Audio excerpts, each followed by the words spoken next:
So here I am sitting at the Terrazos library downtown with the homeless, just working on some legal activism and thinking things through when, lo and behold, who shows up? Sergeant James Dixon of Downtown Austin Command, the DTAC. And Sergeant James Dixon has been on Fox News talking about Project Wolfpack and different things where they're entrapping the homeless. Sergeant Dixon is standing there with his dress uniform and his medals, bars, and I asked him what's going on. He's standing over me at the library. What's going on? He's like, not much. We just have a commander's forum going on. Oh, commander's forum. Aren't those open to the public? No. I don't think so, no. And so he tries to keep me out of the meeting against the Texas Open Meetings Act, which is a violation of state law. Actually, all the public is invited. The problem is almost everybody in that room that was invited is part of the problem. They're part of the policing of the homeless. They had the Gangsters in Red, the Downtown Austin Alliance, which is a mob created of narc, brown-shirted type people. They call the police on the homeless downtown. And we had a bunch of concerned citizens and different department people and a bunch of police officers.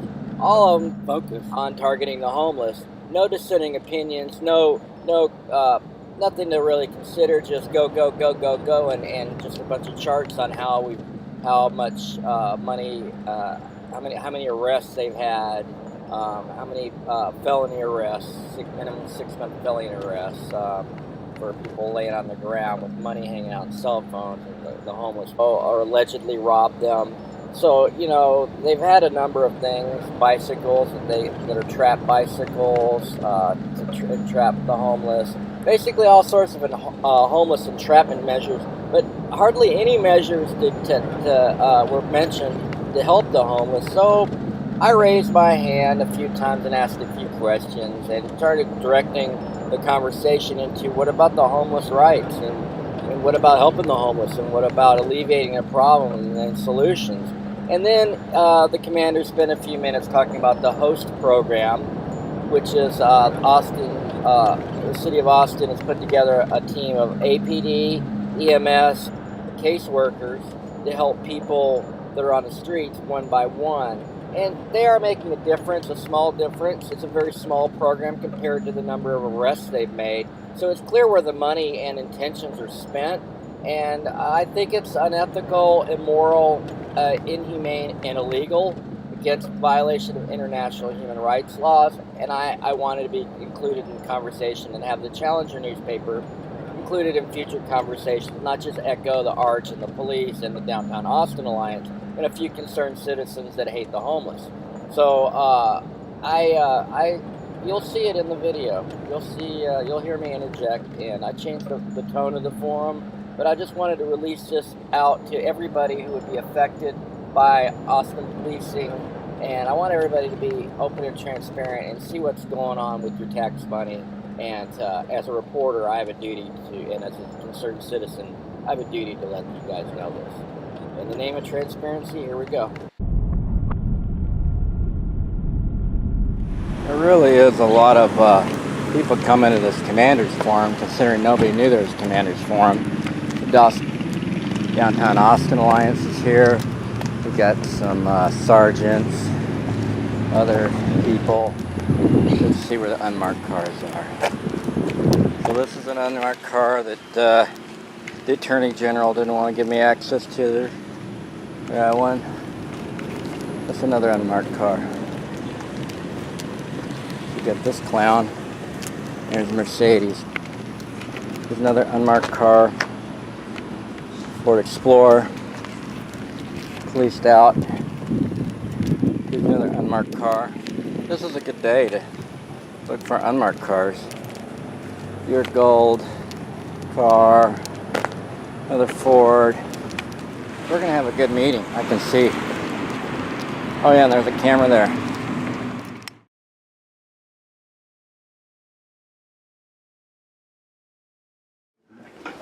And then I have street narcotics, should be here pretty soon. Oh, there he is right Going to talk about some stuff about K2 and that kind of stuff. As y'all know, we had a pretty massive epidemic over at the Arch, or the Arch area, over the last few days, especially concentrating on last week with 90-something patients or something. So we did want to go over a few things, and Lieutenant Robert Hightower here is the operations lieutenant right now. He also has Parks and Lakes, so he has kind of dual duty right now. We have day shift lieutenant is James Nisla. He's in the back.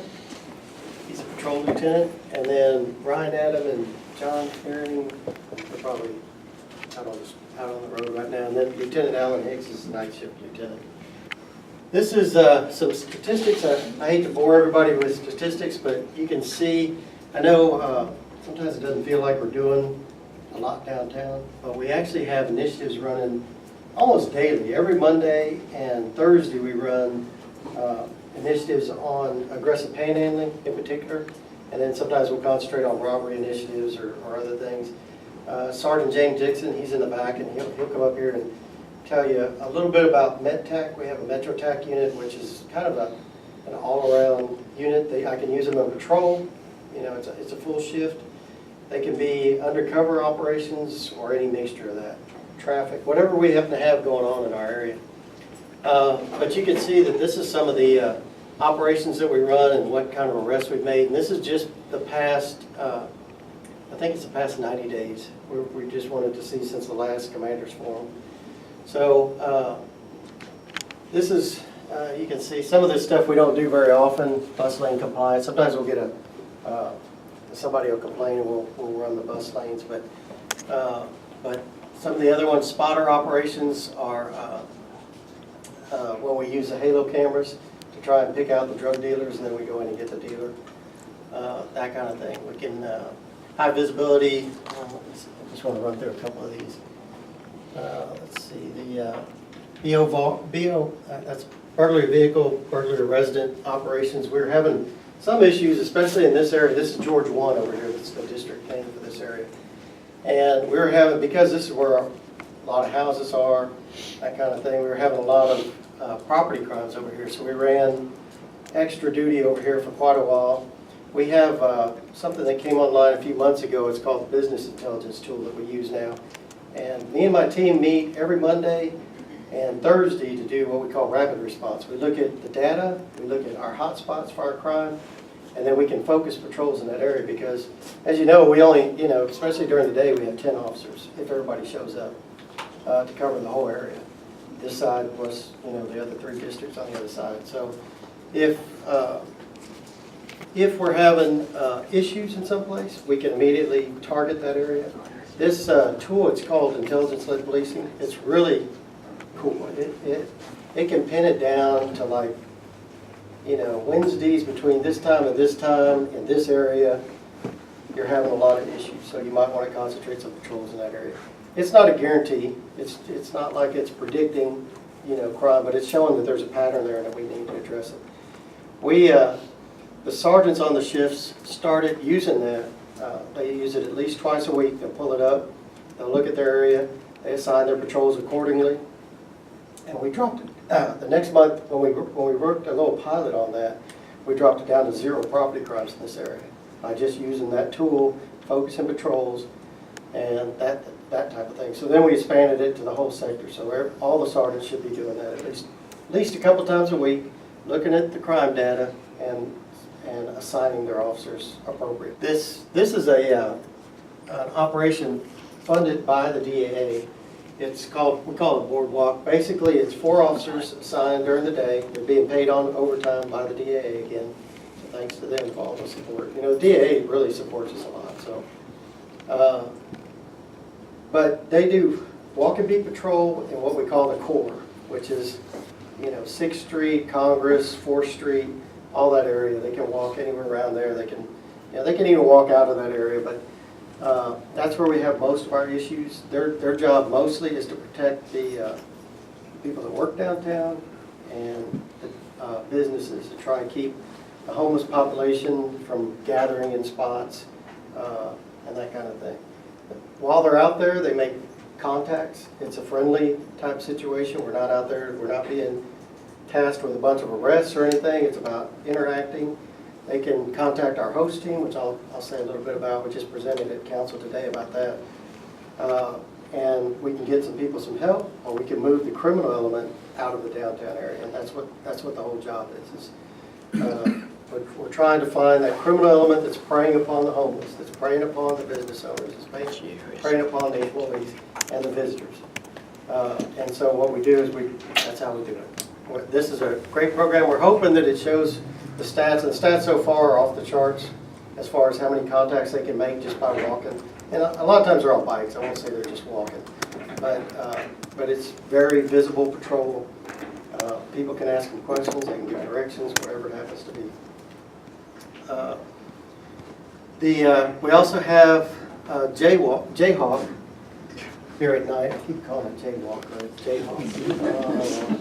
We had an operations lieutenant like to name everything. So, but basically, it's a whole nother patrol shift hired on overtime that the city's funding at night. So they come in. They're kind of a power shift. They go out. You know, we end up having to concentrate a lot of officers on 6th Street, especially when it gets close to bar closing time on Thursday, Friday, and Saturdays. And that leaves all these other areas without much of a patrol presence. So I brought in my park police unit to cover south, and they cover this area plus Rainy Street and that stuff. But there's only 6 of them usually when they show up, 6 or 8. So they can cover this area, but we still had the other areas over by the Arch, over on West 6th Street, Warehouse District. We had to cover all that. Plus, keep some patrols in this area to keep the property crime down. We don't have, on this side of the highway, it seems like there's a lot of property crime. On that side is where we have our violent crime. Property crime, is it in the evening, midday, all day, or? It varies, right? When we were having our peak times of burglary vehicles, those were typically at night when people are parked. We had a real high area right there on, I think it's 5th Street, where there's like some parking and there's railroad tracks or something right there. And then on burglary residences, those were happening sometimes during the day. We had one month where we had several where people were home and they were breaking into the house at night. And so that's what prompted, we got to do something. We can't wait for somebody to do something when they're breaking into a house. So we flooded the area and when I say we get a hot spot, the downtown area is pretty low in crime. I mean, this whole area is pretty low in reported crime, at least. And that's all we can go on is what's reported to us. But the crime rate has been trending about the 5-year low level in this whole area. That the burglary of residence was a spike that we saw. We addressed that, and same with we've had robberies. Occasionally will spike individual robberies. That's typically over in the 6th Street, Arch, and all that kind of area in there. And that's typically at night.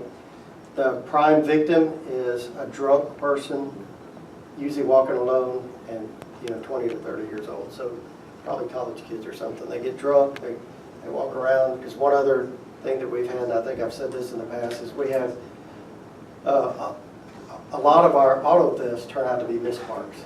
They park their car somewhere, they can't find it, they call it in as an auto theft, and we find it parked where they said it, or within a block. And so you can imagine they park their car. We've tried to put out information on lock it on your phone where you're at, where the car is at, so you can find it. But so they start wandering around downtown and they look like an easy target. And so the Jayhawk officers also target them to make sure that if they see somebody like that, that's a victim walking around, we need to get them to their car, get them a cab, get them a ride. It's not whatever the ride sharings are that we use now, and try and get them out of the downtown area safely. But all in all, we basically bring the population of Round Rock, we bring it downtown, we get them drunk, and then we send them home, and we get almost everybody through here without much problem at all. We have, when I say we have a spike in robberies, that means we may have 6 in a month instead of 3 or 4. And we've had spikes higher than that before, and we've concentrated our MedTech teams to do high visibility patrols.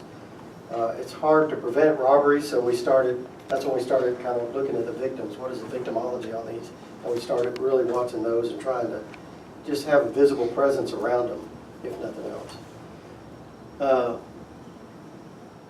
think that's about it for this one. The district reps, of course, they've been doing panhandling operations along with the day shifts. On Mondays, we have double day shifts, so they go out and do it. On Thursdays, we have 5 patrol shifts working because 3 of our evening shifts come in that day. So on those days, we were able to get a little bit more without costing taxpayers anything extra. So we get out there and we do it with a whole patrol shift. Park police, I have park police also, and you know, you'd be surprised how many parks there are in the downtown area and out here. Well, they're responsible for that if we need to run an operation in there. Go ahead. Have you guys reduced your presence on the trail recently? Because in the last, I don't know, several weeks when I'm out there, and I'm on the trail 4 or 5 days a week, and I used to see you guys almost every other time, and now I'm not seeing anybody. They have, you know, we have had to pull some to hit some of the parks. Sabine was just getting terrible. This, Sabine, the creek area, you know, Waller Creek and all that. It was getting terrible, so we had to pull some park police, because that's a park under there, or it's called, at least we consider it a park. And, you know, they actually picked up a guy, was it 2 weeks ago, with a capital murder warrant under there. So that's what I'm saying, we're trying to get those felony criminal element out of the downtown area. The regular homeless population, we're trying some other things with them, because, you know, if we want them to move somewhere, well, where are we going to move them? You know, if you can't sit here, where can I sit? And that's what they ask. You know, if we tell them to move on, they say, well, where can I go? And it's like, you know, you just can't be here. So we're working with city council, trying some other things to try and work with that. And that's part of the host team, and I'll go over that here in just a minute. But the plan then would be at some point to bring them back on the trail? And they are out there, but it's Just not probably not as much of a presence as there has been. We do try and maintain a pretty high presence there and at Zilker. That's really the 2 primary areas where the park police are typically seen. But again, we've had to run some operations and had to pull them into some other areas. They're really like, you know, park police started out when they were a separate agency. They would take all the park calls, and APD would only back them up. Now they're APD officers, and have been for years. And so now when they have a park call, they try and get a park officer to take it, but there's only 6, maybe 8 out at one time for the whole city. So we've started using them more as concentrated patrols on Lady Bird Lake, or concentrated on Zilker Park or something like that. And or if we have to pull them and do some operations with them, we'll do that. Downtown again has been getting, some of the parks are getting kind of run down, and so we're having to really focus. The one over there, Republic Park, we had some issues on that, and we were able to fix that basically by just keeping the lights on all night. You know, so we have other options that we can use, and we're always open to suggestions if anybody has any. Go ahead.